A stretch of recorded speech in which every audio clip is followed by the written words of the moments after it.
primeira vez, eu estou um pouco confuso do que falar com vocês. Porque desde que fui eleito a primeira vez presidente da República em 2003, eu tinha herdado um país em que tinha sido vítima da chamada década perdida. Não havia um economista nesse país, dos mais renomados que vocês possam compreender, que não achasse que eu tinha conquistado uma massa falida. O Brasil não tinha recursos para pagar a sua importação. O presidente da República era o Fernando Henrique Cardoso, uma pessoa com quem eu tinha uma relação de amizade e de respeito, embora participássemos de partidos diferentes. Companheiro,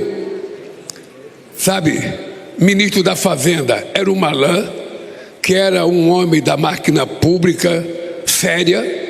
Não tem nenhuma notícia que coloque qualquer dúvida sobre o comportamento ético do Malan durante o período que ele foi ministro da Fazenda. Mas a economia não andava bem das pernas. E eu lembro de quantas vezes o Malan viajava para Washington no final do ano atrás de dinheiro para resolver o problema das contas brasileiras. Mais grave do que as viagens que o Malan fazia, e muitas vezes não era recebido por ninguém do FMI, nós víamos todo ano descer um casal, um homem e uma mulher, que descia no aeroporto ou de São Paulo ou do Rio de Janeiro para fiscalizar as contas brasileiras e dizer o que a gente tinha que fazer nesse país. Então, quando eu assumi a presidência, muita gente, inclusive companheiras do tamanho da Maria da Conceição Tavares, do Paul Singer, dizia: olha, você não vai conseguir governar. Você pegou um país quebrado. E eu então chegava à noite, governador, eu ia deitar naquele Palácio do Alvorada, deitava de barriga para cima e eu falava: será que eu vou terminar a minha vida como o Wałęsa terminou na Polônia? O Wałęsa fez as greves no mesmo período que eu fiz em São Bernardo do Campo, nos anos 80. Era a greve dos metalúrgicos da indústria automobilística e a greve dos estaleiros de Gdansk. E como naquele tempo o Papa João Paulo II era uma figura importante e tinha-se uma luta muito grande para terminar um regime autoritário que tinha na Polônia, o Wałęsa teve a primazia de chegar na presidência primeiro do que eu. E eu perdi 3 eleições antes de chegar na presidência. E eu ficava deitado imaginando: será que o meu destino, depois de brigar tanto para chegar à presidência, é terminar como um fracassado? E eu lembrava que o Wałęsa foi candidato à reeleição e ele só teve 0,5% de voto. Ou seja, menos que 1. Aliás, metade que 1. Isso significa um fracasso total e retumbante. E eu falava com a minha consciência: eu não posso errar. Eu saí da porta de fábrica para vir para cá. Eu não posso voltar para a porta de fábrica desmoralizado. Eu tenho que fazer acontecer nesse país.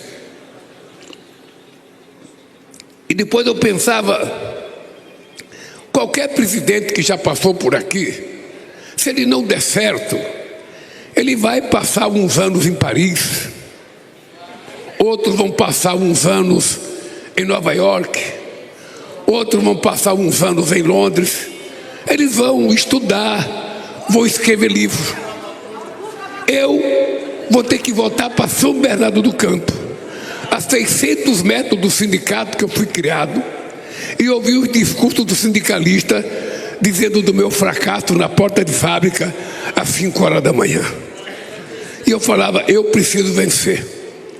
Mas eu também sabia que não é possível vencer se você não tiver capacidade de ouvir. Se você não tiver capacidade de conversar com as pessoas que muitas vezes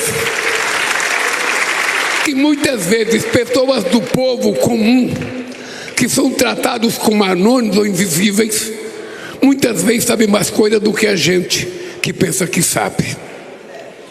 E eu então me determinei que eu ia ser um sobrevivente nessa briga.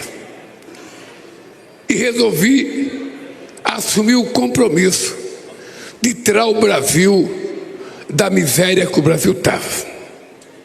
Eu não esqueço nunca, no segundo ano do meu governo, eu não pude dar nem 1% acima da inflação para o salário mínimo. Os dirigentes sindicais estavam na Avenida Paulista, fazendo o ato do 1º de maio. O Marinho era presidente da CUT, hoje é meu ministro do Trabalho. E o Marinho ligava, ô Lula, vem para cá, rapaz, vem para cá. O povo está te chamando, vem para cá. E eu não tive condição moral de ir na porta de fábrica, ou no 1º de maio, porque eu não tinha como explicar para o trabalhador por que eu não dei nada de aumento real para o trabalhador. Era um compromisso de vida mesmo. E não fui no 1º de maio. Fiquei em casa amargando a minha frustração de não poder ir na Avenida Paulista anunciar pelo menos 0,5% de aumento. O tempo passou e nós começamos a fazer as coisas acontecer, trabalhando com muita seriedade, fazendo nenhuma mágica no governo, mas tentando fazer aquilo que era possível fazer, ouvindo muita gente, ouvindo muito conselho, não fazendo nenhuma loucura, porque era preciso fazer as coisas dar certo.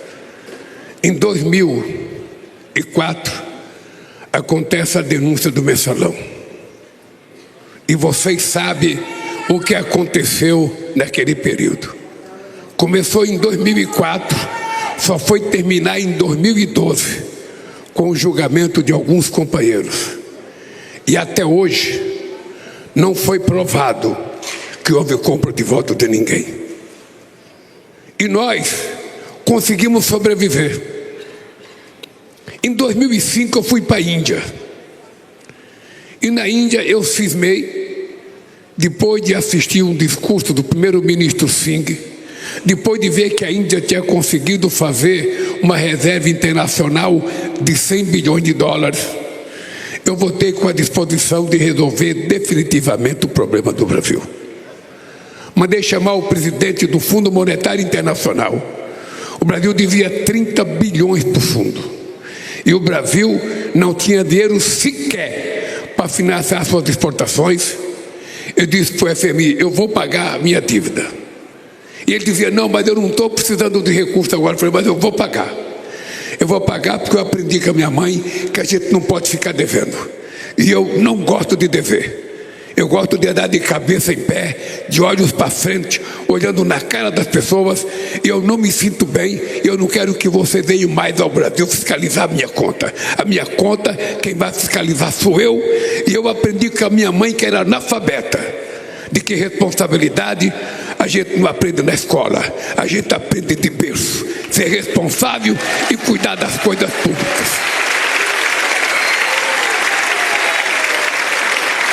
Bem, paguei 30 bilhões de dólares no FMI e pela primeira vez na história do Brasil, a gente conseguiu chegar a 100 bilhões de dólares de exportação. Não sei se vocês estão lembradas, nós colocamos um guindaste, com uma propaganda muito grande, na frente do Ministério do Comércio, para mostrar que a gente tinha chegado a 100 bilhões de dólares.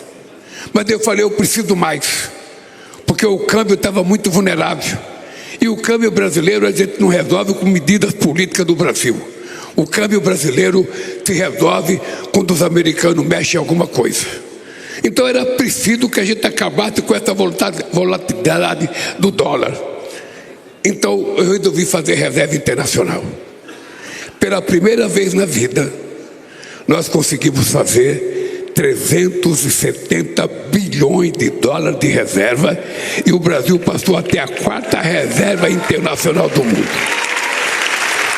Essa reserva, até hoje, ela garante que o Brasil tenha força suficiente para evitar toda e qualquer mexida do dólar que tem impacto na nossa economia.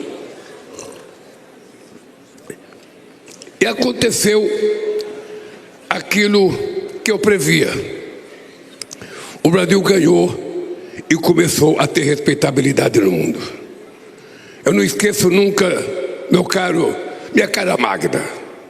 Eu tive uma reunião com o alemão, o presidente do FMI em Paris. E eu fui dizer para o cara, eu não quero que você mande ninguém fiscalizar o Brasil. Contei minha história para ele. Falei para ele, olha, eu sou um cara que nasci numa terra em que muitas crianças morriam antes de 5 anos de idade de fome. Eu sou um cara que fui comer pão pela primeira vez na minha vida com 7 anos de idade em São Paulo. Eu sou um cara que fui criado com mãe e pai analfabeto.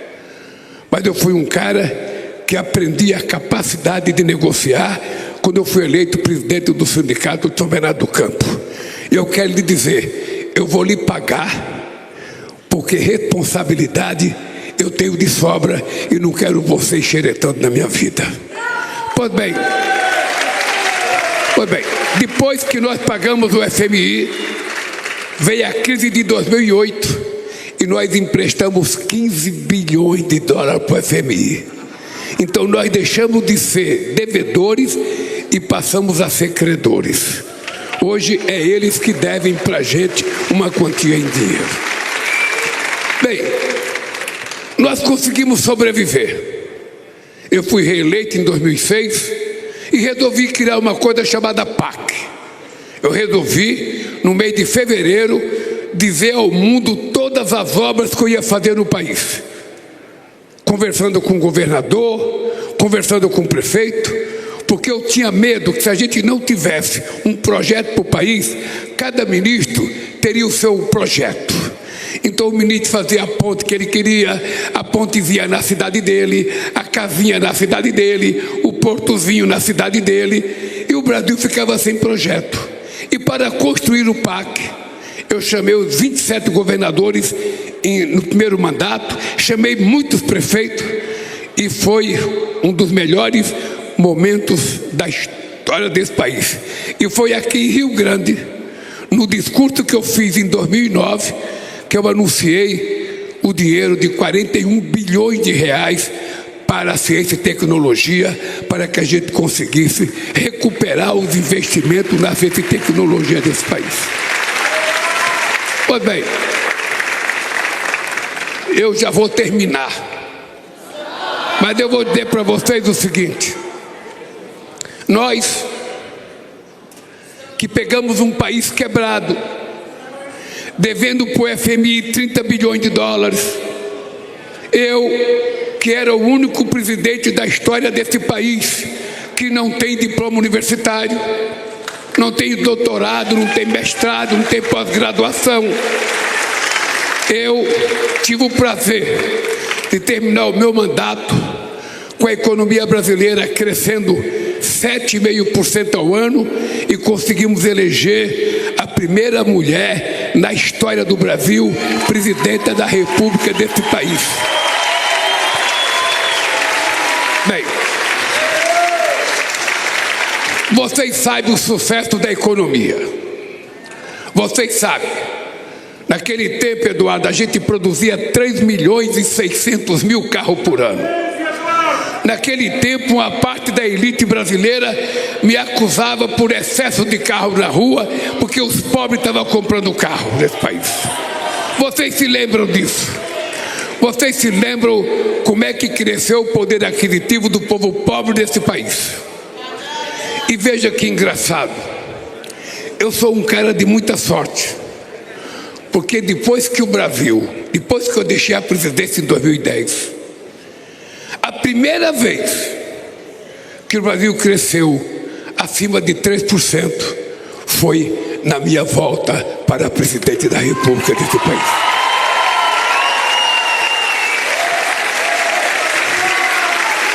Eu estou dizendo isso porque nós já crescemos em 2023, crescemos em 2024, vamos crescer em 2025 e vamos crescer em 2026, na expectativa que o povo brasileiro nunca mais eleja um presidente que não tenha sorte para governar esse país. Nunca mais.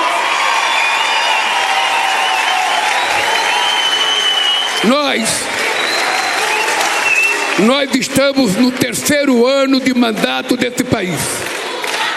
Estamos no 3º ano do meu 3º mandato. E nós temos um número extraordinário. Nós pegamos um país quebrado, vocês sabem.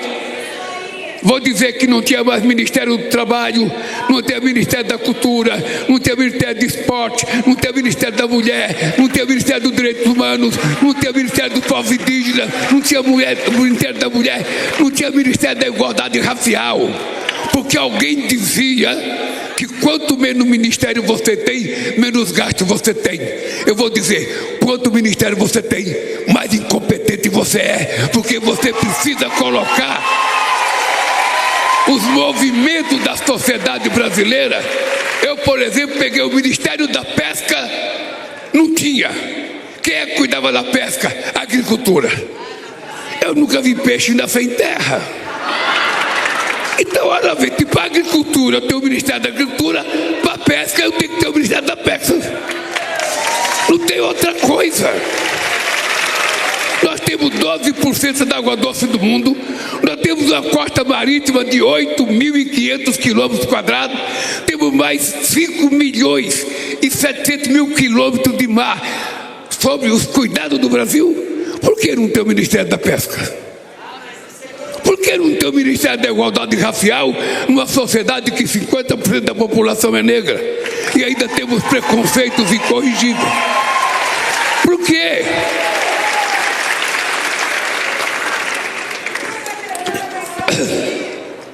Por que não tem o Ministério das Mulheres se elas são 52% da população brasileira? E hoje são vítimas do desrespeito à política de gênero e são vítimas dos homens por conta do feminicídio. Por isso eu assumi a responsabilidade no final do ano.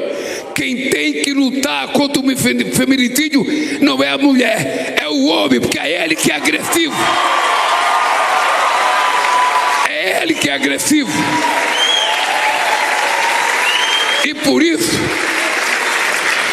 cada ministro meu sabe que cada discurso que ele fizer agora, ele tem que falar da violência contra a mulher. Cada dirigente sindical que for na porta da fábrica defender um salário, tem que pedir para o seu trabalhador não ser violento com a mulher. Não há porquê as pessoas serem violentas com a mulher. Não há porquê. Não gosta mais, separa, vai embora. Não gosta mais, deixa a mulher ir embora. O que não dá é pra gente ver as agressões. Um cara matar e arrastar uma mulher por 1 quilômetro. Um outro pegar a mulher no elevador e matar de soco. O outro matar uma mulher grávida com 3 filhos e com filho na barriga. Que estupidez que é essa? Então nós, homens, é que temos que assumir a responsabilidade, ter juízo, responsabilidade e vergonha. E parar com essa violência. E eu estou muito à vontade para dizer isso para vocês. E é por isso que eu provoco as mulheres, pelo amor de Deus, estudem. Vocês não podem viver com alguém a troco de um prato de comida ou de um aluguel.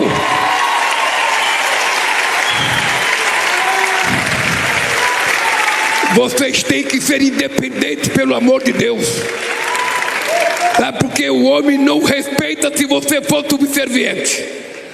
Se você ficar esperando que ele dê 10 reais para comprar uma coisa para o neném, dê 10 reais para comprar um sutiã, dê 10 reais, ele vai achar que é dono de você. É importante que o homem saiba que a mulher mora com ele porque gosta dele, não porque depende dele. Isso é muito importante. E quem tem que evoluir somos nós homens. Somos nós homens. Portanto, eu assumi essa luta. Estamos construindo um pacto nacional contra a violência contra a mulher. E eu vou dizer o seguinte: quem bater mulher não precisa votar em mim. Não precisa. Não precisa. Sabe? Não precisa. Bem, depois disso nós temos que ver o seguinte. Eu sou de muita sorte. Porque veja o negócio. Nós pegamos esse país quebrado. Passamos 2 anos recuperando esse país. 2 anos. Vocês estão lembrados que o ano passado eu disse: agora nós estamos plantando. Preparamos a terra, aramos a terra, colocamos fertilizante na terra e agora estamos colhendo. E veja que engraçado. Não sei se tem economista no meio de vocês. Se tiver, presta atenção. Mesmo a imprensa, presta atenção. Eu vou terminar o 3º ano de mandato com a menor inflação acumulada em 4 anos da história do Brasil. Eu vou repetir.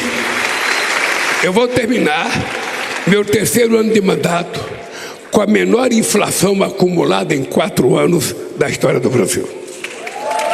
Eu vou terminar meu 3º ano de mandato com o menor desemprego da história do Brasil.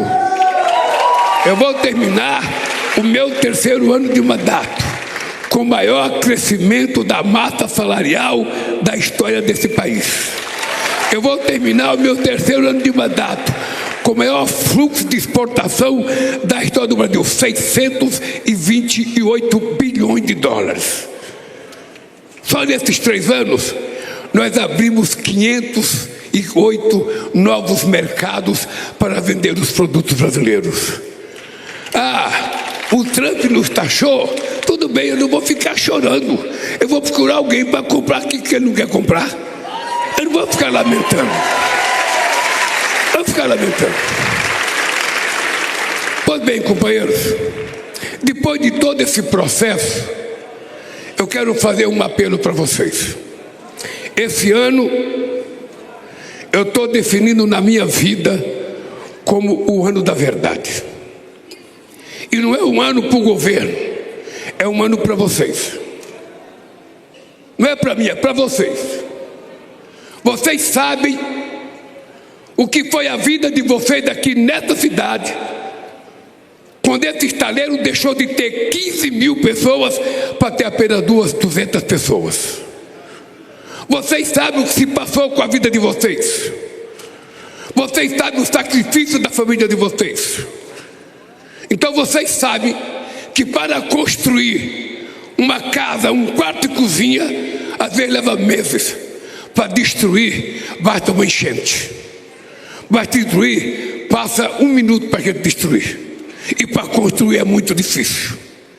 Então, quando eu digo que esse ano vai ser o ano da verdade, é porque nós precisamos destruir essa fase da mentira e do ódio que tem tomado conta do nosso país. É impressionante a quantidade de manipulação e de mentiras passadas 24 horas por dia. E eu sei que todo mundo tem um celular na mão. Eu sei que todo mundo não consegue fazer outra coisa a não ser com celular. Tá? E eu queria dizer para vocês: não se permitam virar algoritmos. Vocês são seres humanos. Vocês têm que ter paixão, solidariedade, afeto. Você não tem que saber o que você não precisa. Você só tem que saber o que você precisa. Vocês não sabem o bem que significou quando a gente acabou com o celular na escola, para as crianças poderem estudar, para os professores poderem dar aula. Vocês não sabem. Vamos ser francos, eu estou aqui olhando a cara de mulher e de homem. Quantas vezes vocês vão deitar na cama com um companheiro ou com a companheira e deita meia-noite, está no celular, piscando lá. Para ver o quê, porra? O que você quer ver meia-noite? Por que não faz um cafuné na querida apaixonada? Por que a mulher acorda às 5 horas da manhã, em vez de olhar para o marido, pega o celular e fica também... O que você quer saber às 5 horas da manhã? Olha, eu sou presidente da República. Eu, depois das 8 horas da noite, não quero saber de notícia ruim. E quando eu levanto, eu também só quero saber depois das 8 horas, porque antes eu não vou poder tomar nenhuma decisão. Se eu quiser falar com o presidente, está todo mundo dormindo. Se eu quiser fazer com a Caixa, o cara está dormindo. Se eu quiser falar com a Magda, ela está dormindo. Se eu quiser falar com o Olívio, ele está dormindo. Que porra, eu tenho que saber de notícia 4 horas da manhã.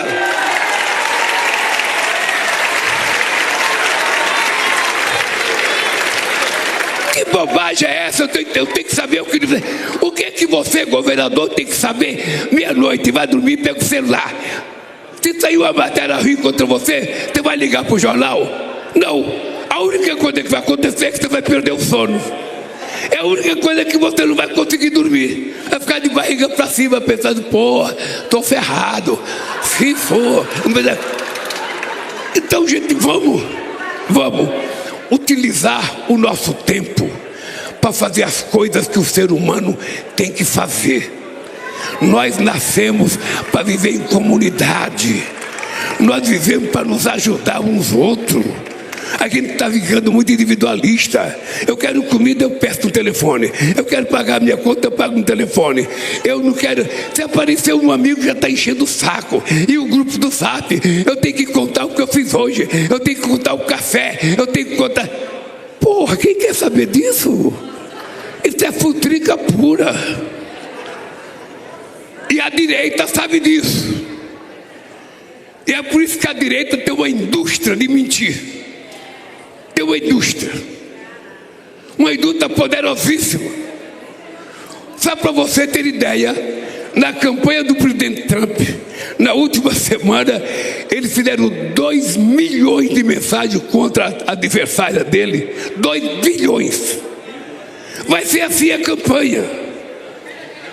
Ontem, Magda, eu estava vendo o teu anel. Eu estava vendo que a Magda tem um anel bonito de brilhante. A Magda é uma mulher poderosa. A Magda é uma mulher estudada, finíssima. Mas não sabe o que eu fiz? Ontem o cara vai me dar uma foto e mostra para mim uma foto de bermuda com as minhas colchonas lá, para todo mundo ver, de roupa branca, dando uma joia para Janja. E aí o cara que me mostrou a foto, ó, presidente, como o senhor e a Janja tão bonito. Eu e a Janja falamos, mas isso aí não somos nós não. Isso é inteligência artificial. A coitada da Janja nunca ganhou uma joia minha, porra. Então, ô Magda, se a gente não tomar cuidado, por exemplo, se eles tiraram uma foto da Magda, do jeito que ela está aqui, vestida, eles podem publicar uma foto dela pelada, nua. E pode acontecer com vocês, homem e mulher.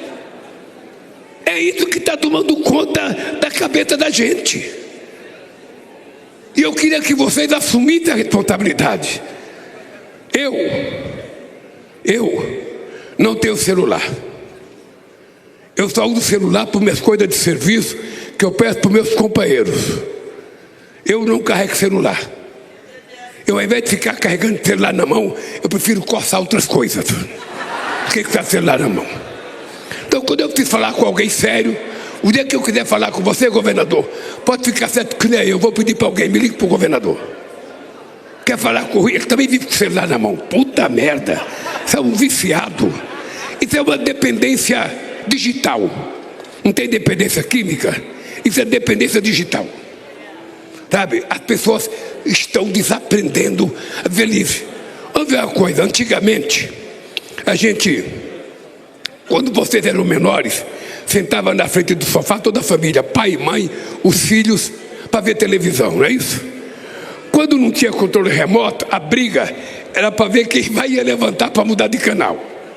Aí arrumaram o controle remoto.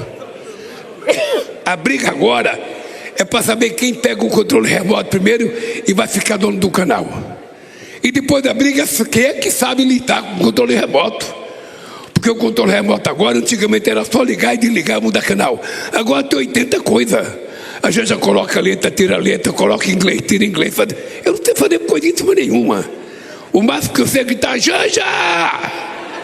Me arruma essa televisão! Se eu tivesse neto em casa, era o meu neto. Eu estou dizendo isso para a gente aprender a conviver socialmente entre nós. Eu estou dizendo, é preciso a gente convidar um amigo para jantar e guardar o celular, conversar, pegar na mão da namorada, do namorado, sabe? Trocar carícias. É assim que é o ser humano, assim que é o mundo animal. E nós estamos robotizados, nós estamos virando algoritmo e eles fazem com a gente o que eles querem. E conta mentira 24 horas por dia. Então o que eu queria pedir para vocês?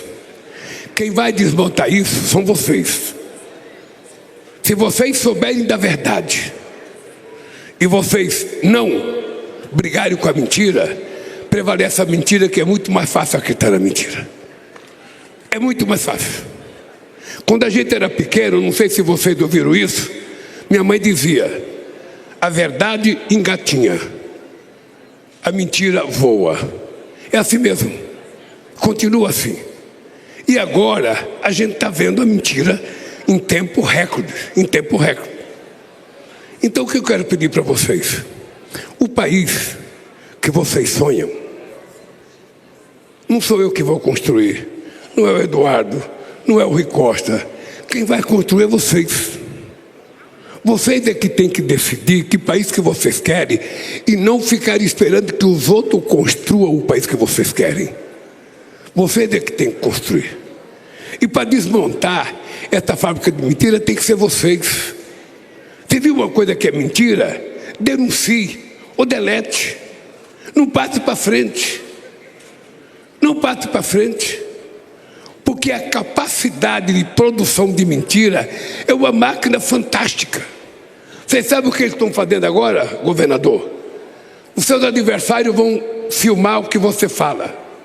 Eles vão tirar uma palavra sua fora de contexto e vão colocar ela em outro contexto para dizer que você falou as coisas. Eu tenho certeza que tem gente me filmando só para isso. Eu tenho certeza que não é o Stuquinha, não. O Stuquinha é o meu cara do bem aqui. Mas também não sei depois que ele me deixa o que ele faz.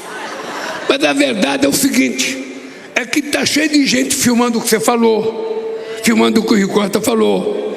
E o cara vai pegar uma frase, uma palavra, tira do contexto para poder avacalhar com a sua vida. Esse mundo interessa para nós. Vocês querem construir os filhos de vocês com base na mentira? Vocês acompanham o que a molecada faz com o telefone celular? Porque vamos ser francos, eu sou católico. Eu durante muito tempo fui contra jogo do azar. Vocês sabem que eu joguei uma vez na loteria esportiva, em 1974, e eu ganhei. Eu estava com a minha namorada, quando a zebrinha deu lá os times que ganharam. E eu olhei minha carteira, puta, fiz 13. Você sabe o que eu fiz? Eu não contei para minha namorada, nem para a mulher, nem para minha mãe. Eu descobri que eu tinha um lado avarento. Eu falei, estou rico, eu não quero que ninguém peça dinheiro emprestado para mim. E no outro dia eu descobri, fui comprar a Folha da Tarde para ver, quase 50 mil ganhou. Acho que deu 50 reais ou 100 reais para cada um. Eu falei, nunca mais joguei na vida. Nunca mais joguei. O jogo do bicho no Brasil é contravenção. É proibido. Mas todo mundo vai na padaria de manhã, olha, com a fezinha. Me joga na borboleta, me joga no jacaré, me joga no sei das contas e faz a fé. Mas é proibido. E eu a vida inteira fui contra cassino, dizendo que cassino é jogo de azar. O pobre vai gastar o que não tem. Coitado do pobre, nem pode entrar no cassino, gente. Nem pobre, no cassino vai quem tem dinheiro para gastar.